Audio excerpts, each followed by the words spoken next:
The real answer is every day, man. Especially lately. The last few weeks, I've just been like, every day you wake up and you're like, shit, I gotta do this again. But like today, I had to go out to New Jersey to see a bunch of Whole Foods and do some demos out there. And I woke up feeling horrible. I felt like I got hit by a truck this morning. And like the last thing I want to do is get in my freaking car and go to Whole Foods and set up a demo table. But I did it. But on the drive back to the city, I was just like, God, I feel so blue. Like I just feel out of it. I feel down. And I called Paul Vogie from Ora Bora, who's an amazing beverage founder, someone I really respect. And we rapped for 45 minutes. He gives me his insight, I give him mine, but we also talk about just life, man. Like that's how we get through all of this, I imagine, that we have these things that we get to look forward to that are bigger than what we're doing in this microcosm of a business. Welcome to the Seven Hats Podcast. My name is Yuval Selik, and I've been on the entrepreneurial roller coaster for over 20 years. I've experienced it all throughout my journey: the grind, burnout, failure, and ultimately, success. The turning point for me was realizing that building a successful company is meaningless if you neglect the other significant areas of your life. So today, I'm inviting you to join me on an adventure through those 7 areas, what I call the 7 hats.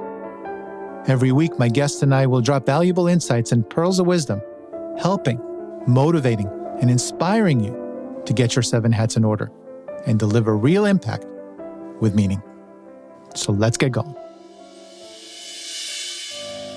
Welcome, 7 Hatters. Get ready for an episode packed with entrepreneurial magic as we chat with Noah Wunsch and unravel the secrets of a CPG entrepreneur's life, diving deep into the realms of hard work, resilience, and the art of bouncing back from failure, and tapping into hats 1, 3, and 4, the soul, the servant, and the entrepreneur. Noah is a dynamo in the business and digital strategy landscape, boasting a diverse career that traverses various industries and roles. Currently at the helm of Ruby Hibiscus as their CEO and founder, Noah has been steering this venture for over 2 years. His entrepreneurial prowess does not end there. He also serves as a consultant and investor for numerous startups. Before setting sail on his entrepreneurial voyage, Noah was a key figure at Sotheby's, where he infused his strategic vision and leadership. His contributions significantly shaped Sotheby's digital and marketing strategy, leading to notable accomplishments such as the acquisition of Thread Genius and the successful orchestration of their top marketing campaigns. So, if you're prepared to confront your challenges, pivot swiftly, and evolve into the entrepreneur who flourishes amidst uncertainty and change, let's roll out the red carpet for Noah on the 7 hats. Noah, welcome to the 7 hats. Thank you very much. Glad to be here. Well, listen, it's a pleasure to have you on the show. I've gotten to know you through LinkedIn. So what I believe really draws people to you is really how you inspire.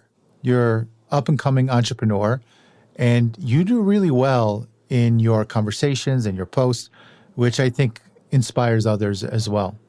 So you took that brave leap, leaving the safety of a regular paycheck to plunge into the exhilarating yet relentless world of entrepreneurship. And we'll get into that. And that's not a stroll in the park, right? But No. Yet you're making quite the impression. And one of the best parts of this journey, as I found, is the relationships and connections that you forged. And you certainly nailed that aspect. So I'm thrilled to bring your story to the 7 Hatters out there. And every captivating story, I think, has a beginning. So Noah, I think the best thing we could do right now is let's dive in and unfold how it all began for you. So where were you born and how was your childhood like? Yeah. So I was born in New York City, downtown, right by Washington Square. Nice. Yeah, it was. I mean, it still is. My parents still live right on 9th and University. So, I'm still very much in the neighborhood to visit them. But my childhood was fantastic. I mean, like I have really great parents and I have great grandparents. And I was fortunate to be able to experience a really great life with them too. But yeah, I went to school in Washington Square Park. I went to Grace Church School on 11th Street. Then I went to Riverdale for high school, which have I have mixed feelings about, but that's not their fault. And then I stuck in New York City. I went to the new school, Eugene Lang, which I loved. They let me major in something completely ridiculous, which was nonfiction creative writing, which just feels like an absolute juxtaposition. After that, I actually worked at the Paris Review where I ran business development. I had no experience in that whatsoever, but any chance to work at the Paris Review was just like a no brainer. So the door was open and I just fully stepped in. After that, a bunch of fashion magazines and media on the business development side. And then I got poached to a tech company to run business development. We sold in 2016 to Dropbox. I took a little bit of time to travel and figure out what the hell I wanted to do with my life. In a happenstance of kismet, someone I'd consulted for back in my media life had taken over as CMO at Sotheby's auction. So he tapped me and said, we're doing some weird things here. We think you'll really like it. So I worked there for 3 years running global innovation strategy and global e-commerce. And then I lost my mind and started a beverage company. Well, I mean, I think not so fast. Okay, you you're in CPG beverage, and you're Yeah. telling me you had a happy childhood, no trauma. Is that what you're No. telling me? Yeah, I am. Absolutely. So you're the only CPG founder that did not have trauma as a I'm child. the only one. It's just me. No, I like again, like the trauma that I had is just me being an angsty 16-year-old. I mean, like I majored in nonfiction creative writing so that I could essentially write memoirs about, how difficult it was growing up in New York City, which is, that's what you go through when you're a young person. All right. What did your parents do? My dad runs the family business, which we've had in the family for 4 generations now, Which is really rare and unique. It started in industrial engineering. So we built cranes and forklift trucks for the Navy, the Army, and everyone else in America. That industry started shifted overseas in the 80s, and my dad had the foresight to get us into industrial real estate. So that's what we do now. And your mom working with your dad? No, she left her full time job to raise me and my brother. It's not fair to say that she didn't work with my father because she absolutely did. She has a big part in the family business too. Yeah. But she looked after us. Anyone that knows husband and wife teams, if the husband or wife is the entrepreneur, the other one is also a pseudo entrepreneur. They go through the roller coaster with them. So you have a brother, and how old, and what's your brother doing? My brother is 4 years older than me. Mm-hmm. So he's 38, which I'm an older founder apparently at 34, which I wear proudly. Yes. He works for the family business. Got it. Yeah, and he loves it. And your dad was pissed off that you said, no, I don't want to work for the family business. What was the expectation? No, he was never pissed off about that. The door was always open, but I didn't see it happening at that time. Maybe after Ruby. I mean, very realistically, after Ruby, whether it's successful or not, I love the idea of working with my brother and my dad, and some security, ideally. Oh man! All right, let's start from the beginning. Okay, you left the stability of a full-time job to focus on Ruby, but that was after a lot of success, right, with your previous employments. So what was the pivotal moment? How did you navigate that decision-making process from a really successful career where you're a star to, hey, mom and dad, let me tell you about Ruby. So how did that go? Give us a little more context there. The hey mom and dad thing didn't play as much. Like as mentioned, a little bit of an older founder, so it wasn't the hey mom and dad conversation. I had that already after I left my tech company to go travel for 3 months. Like that was the hey mom and dad moment. Yeah. And that took a lot of conversations to get them comfortable with the idea of I'm leaving a stable job and I'm just going to travel for 3 months. Okay. So I'd gone through that agita and put them through it. So I came out the other side. So I think they trusted that no matter what, I was going to land on my feet. But the Sotheby's part, it took time to decide to do Ruby. Of course, it wasn't something where I popped out of bed and was like, let's just create a beverage company now. Yeah. I think a lot of entrepreneurs have this experience where people just kind of say, at some point, you're going to start a business. You are the type of person who should run a business. And that's been in the back of my head. And in the past, I think I've tried forcing that. I think there was one moment where I was tinkering with the idea of a direct to consumer umbrella company, Oh, wow. which, yeah, you can tell that that was a little bit of a forced idea. But with Ruby, it happened organically. I was looking to solve a problem in my life. I was consuming too much sugar, and it was coming from the drinks that I was consuming. All of these quote unquote better for you beverages like kombucha and coconut water, they're slammed with sugar. And I was looking for something that was flavorful, but didn't have the sugar. And hibiscus kept coming up as a really great remedy for that. So I just started making it at home, but there wasn't the mentality of like, this is what I've been looking for. Here's my business. And in fact, I fought against it. I was like, the world does not need another beverage company. But slowly, we go through the journey. You start researching, sugar consumption in America. And yeah, of course, sugary beverages are the key driver of overconsumption of added sugar in America. And you're like, that's pretty interesting. And you're like, well, does something like this exist already? And you look around and you find some dead bodies and you ask yourself, why did they fail? What can I learn from them? Yeah. And you realize there isn't something in the market. And you start getting your little check boxes. And it took me probably 8 to 10 months before I was like, maybe there's really something here. And then I really started talking to every founder that would sit down and have a coffee with me so that I could learn what I was getting myself into. And that was really when it started up. So you chose hibiscus because you want, and I can vouch. I love your product, and I love the Thank fact you. that it's low sugar. It just tastes refreshing. It's really awesome. Anyone that has not tried Ruby, definitely go try it. But you chose hibiscus for the fact that you can create a product with less sugar. Are you thinking about introducing other ingredients, or are you going to stay with hibiscus all the way? It's too early to say. I mean, look, I think how we built the brand is to dynamically play however we want it to. I think Ruby can have a life outside of hibiscus, but I think the ultimate opportunity is building a category for hibiscus. Got it. So time to go deeper. I've been there. That's terrifying. Let's go, Yuval. I've been there, Noah. I don't need to ask you about the trials of being an entrepreneur. But for our seven hatters, our listeners who are thinking, and I pause for a second, who are thinking of embarking on this journey of becoming an entrepreneur from a wantrepreneur, which is where I was, or are already knee deep, can you share your initial dreams when you declared, okay, world, I'm starting a CPG beverage business. It's going to be Ruby. How did those dreams measure up against the reality of getting a CPG brand off the ground? I don't know that anything can prepare you for getting it off the ground. No, I people are going to tell you. People are going to be like, "This is hard. You're getting into the most competitive industry in the world." They're not going to sugarcoat it, but you you go in blindly and you cross your fingers and hope for the best. But I mean, am I allowed to curse on your You podcast, can Yuval? curse all you want, Noah. Beautiful. It's fucking hell. I mean, it's brutal. It's all encompassing. There's never downtime period. There's always some fire drill going on. If you've chosen beverage, you've chosen a business that essentially will never be profitable.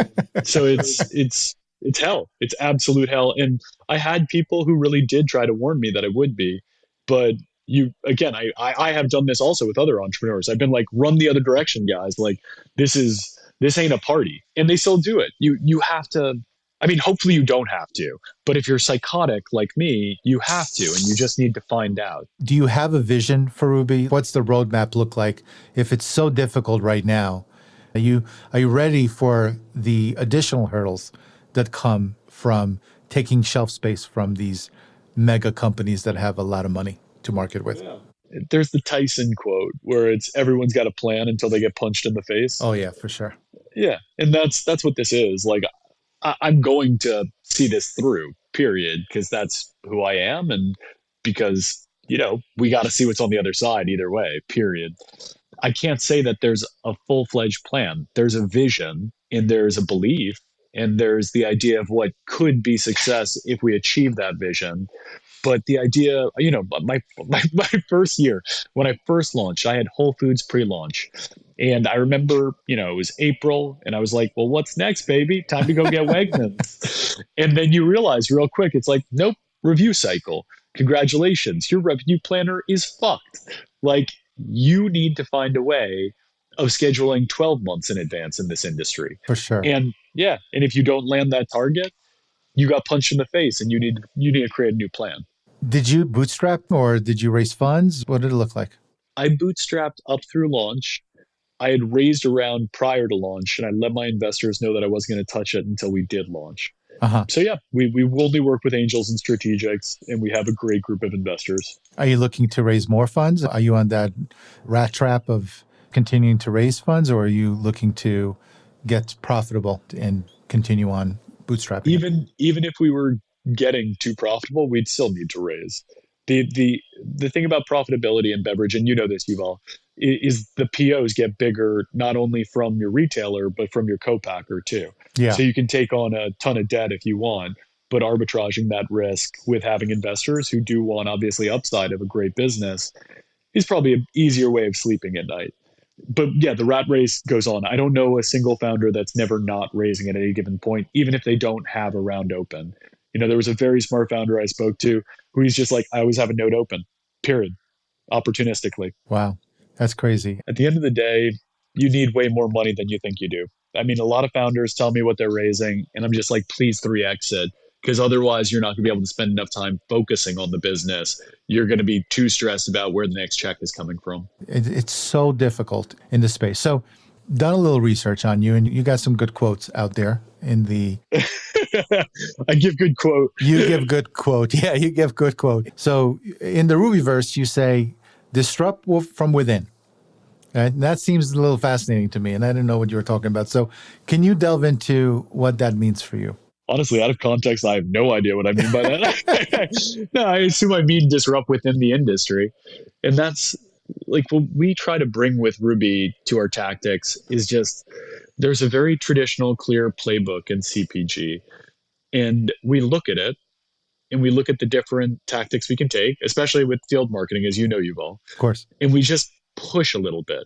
We turn it sideways and we say, is there something, if we just look at it at a slightly different angle, is there opportunity there? And it's just that extra push that I think gives us hopefully a leg up.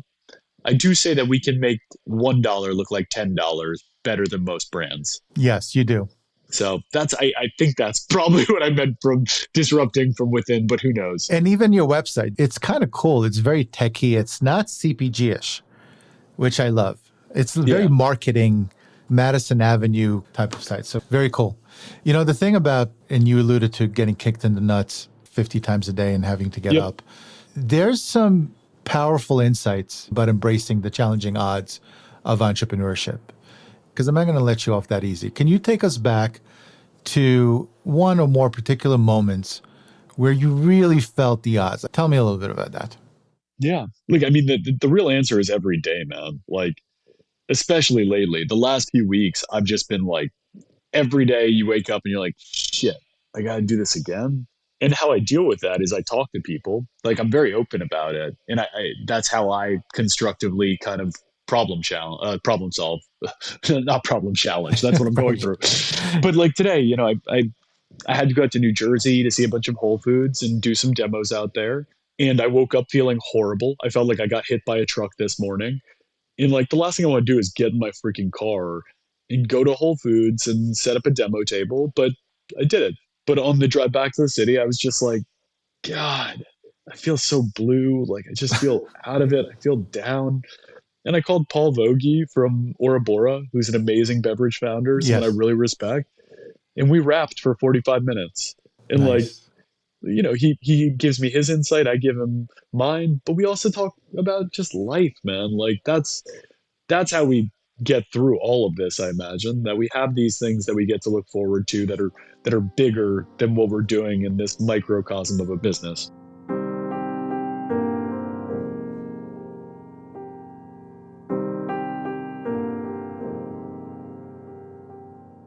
That's funny. You mentioned mentors. Yeah. How important are mentors, especially when you start a business? How has mentorship contributed to at least where you are today and your success? For my success, period, massively. I'm someone who's always looked for mentorship in every single role I do. At Sotheby's, the best part of Sotheby's was the mentorship. I Uh-huh. got to learn from exceptional executives. That was just like invaluable. In CPG, there's mentorship, but there's peers. And peers will mentor you, by the way, and you will mentor peers. The peer part is the most important part for me, period. Being able to talk to Paul from Bora Bora, Katie from Belly Welly. I saw a Nook last night from Oh, Belgian nice. Boys. Yeah, and she's amazing. Yeah, And like, they're all great. but they're genuinely just good human beings. They're super uber smart. So there's Yeah. 100% mentorship, but there are these people that like it's exactly what you're talking about, man. Like we all get punched in the face every day. And it's like, how are you coping? What's your mechanism? What's the answer for you? And what was the timeline? Like a Nook is years ahead of me. Yeah. And to be able to say, like, I'm a baby, I'm just after 2 years. How the fuck did you do this? Yeah. And to hear very sincerely, like, it doesn't get easier until it does. It's a helpful realization. Everyone thinks that like hockey stick growth is a reality, and it's not. It's the farthest thing from a reality. Well, I tell people all the time because that's why young entrepreneurs start a business because they see, let's say, if we stay in CPG, Beyond Meat as an example. All of a sudden, they're at Expo. No one knows who the hell they are. My wife is in line for 3 hours trying to get more samples. And I spoke with her. I'm like, you never wait in line. I don't care if it's a 5-star Michelin restaurant, you're not going to wait in line. And you're here for 3 hours? She's like, it's that good. But I got to be honest with you. I knew they're going to be successful, but that's where everybody falters. They look at Beyond Meat and they're like, oh, they raised $500 million and they went IPO. But that happens, you know what percentage of time? 0.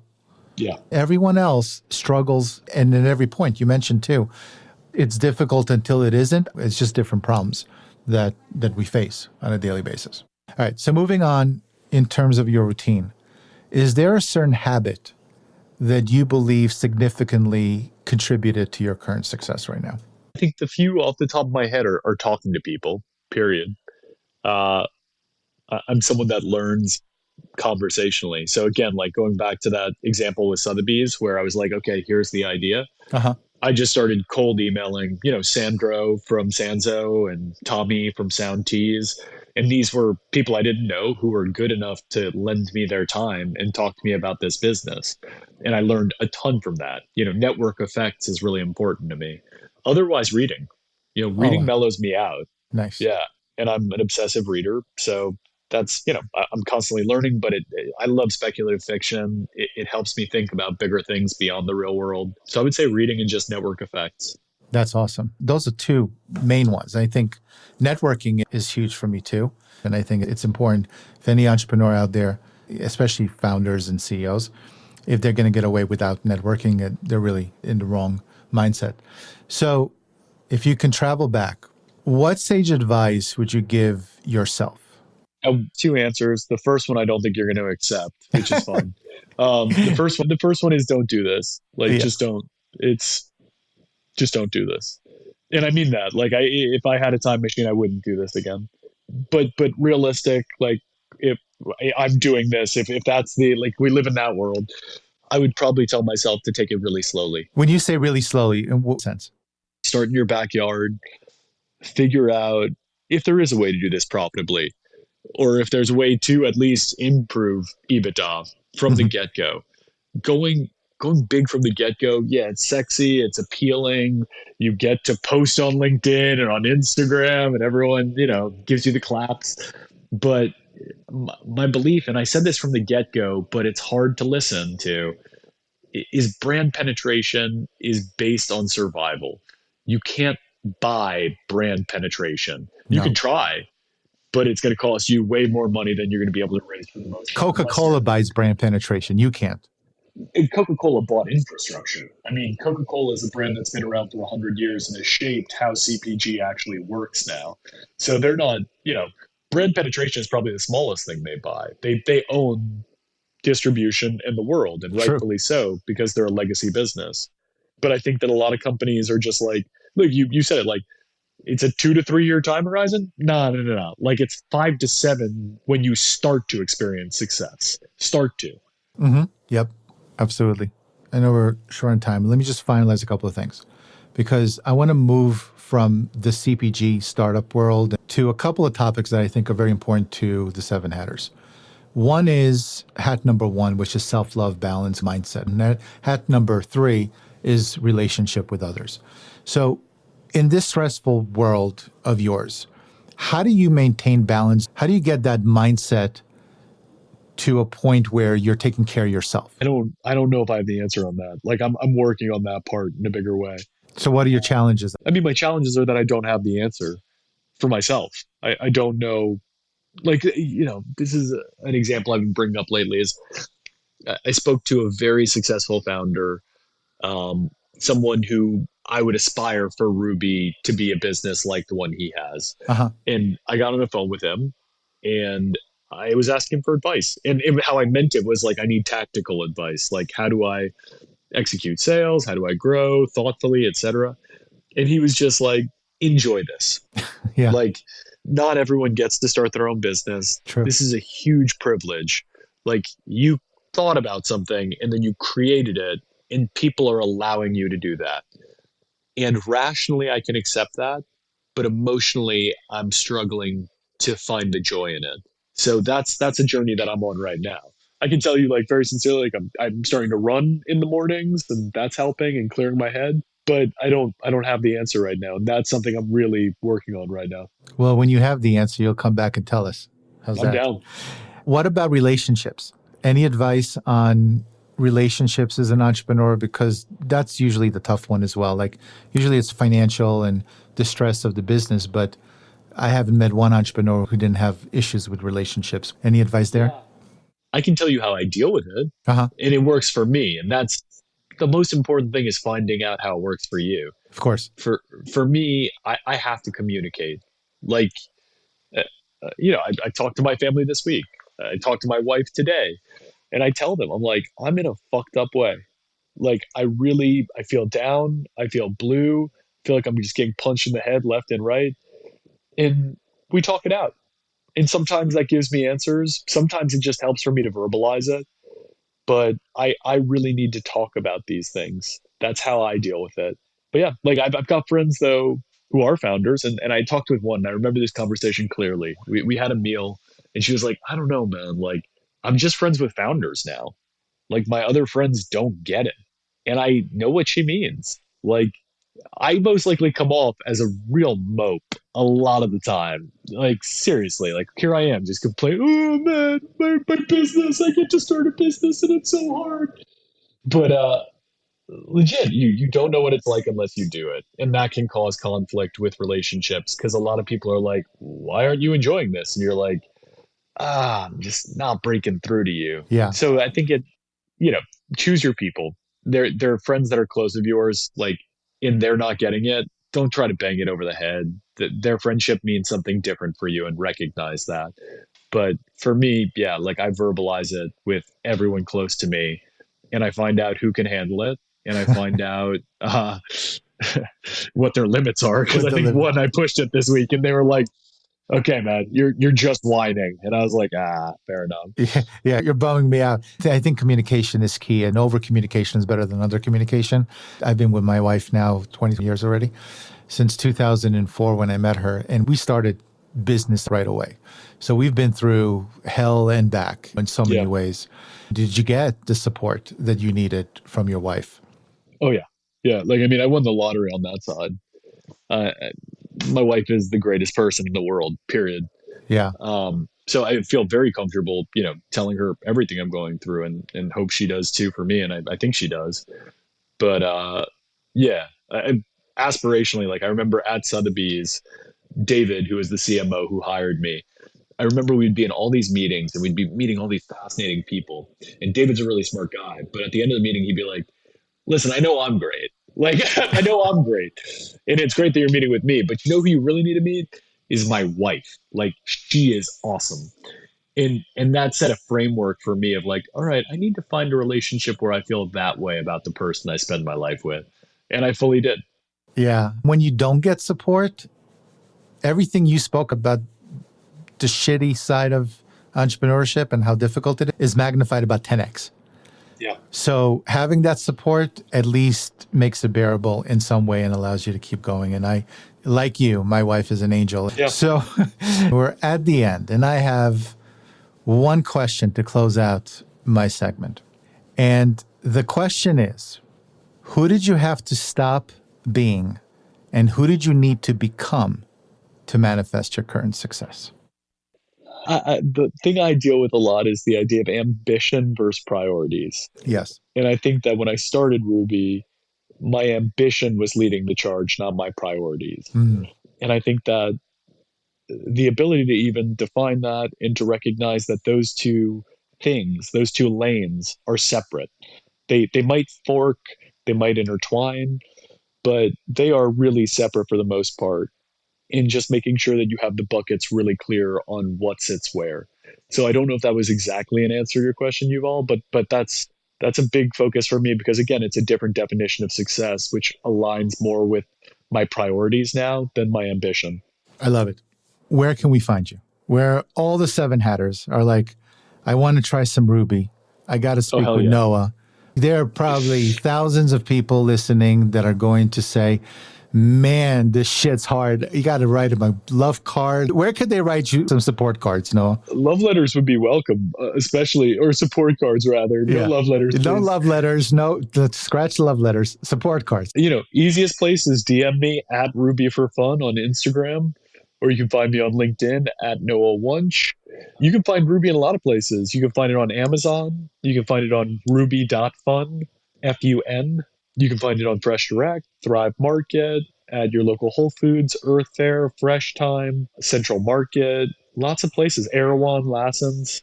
Go get some Ruby. Make your life better. It's a good thing. Let me tell you something, Noah. God. What I will say is, and what I love about you, is that you are real. You are vulnerable. You are not one of those entrepreneurs on Instagram that puts up a face and says, look how successful I am, and then cries in the bathroom in fetal position right after the shoot is over. You tell it like it is, but the good news is that no matter how difficult this journey is, if you have a mission, if you have a product, if you have a service that you feel the world needs, first, listen to Noah and understand what you're about to embark. And if you are still ready to give up your life for this mission, I would say go for it, because you only live once and you don't want to regret anything. It's better to fail miserably like I did and look back and say, you know what? I gave it my all. I learned a lot. It was sucky. I hated it. But you know what? It's worth it if you have the balls to do it. So, Noah, such a pleasure having you on the show. I know the Seven Hatters are going to absolutely love you in the episode. It's real and raw. Thank you again for gracing us on the Seven Hats. Seriously. Yeah, it's my pleasure. And seriously, on your point, totally agree. If you do go for it and you need some advice, hit me up, LinkedIn, just send me a DM. We'll hop on a call. It's all about paying it forward. Appreciate it. Of course, man. Be well. I hope you enjoyed my conversation with Noah. Let's end today with the show segment that I refer to as, what can we hang our hat on? And here is my takeaway. This episode touched a nerve with me as Noah and I spoke about the arduous journey of entrepreneurship, a path rampant with potential pitfalls and difficulties. Embarking on the entrepreneurial journey is much like venturing into uncharted territory, akin to pioneers of the famous gold rush.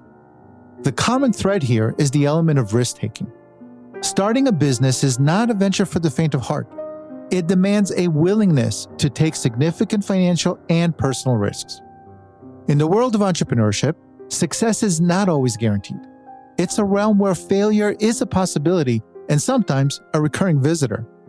Yet in this space, the spirit of resilience is cultivated and the sweetest victories are born from the ashes of failed attempts. Life as an entrepreneur is often a dance of uncertainty and instability.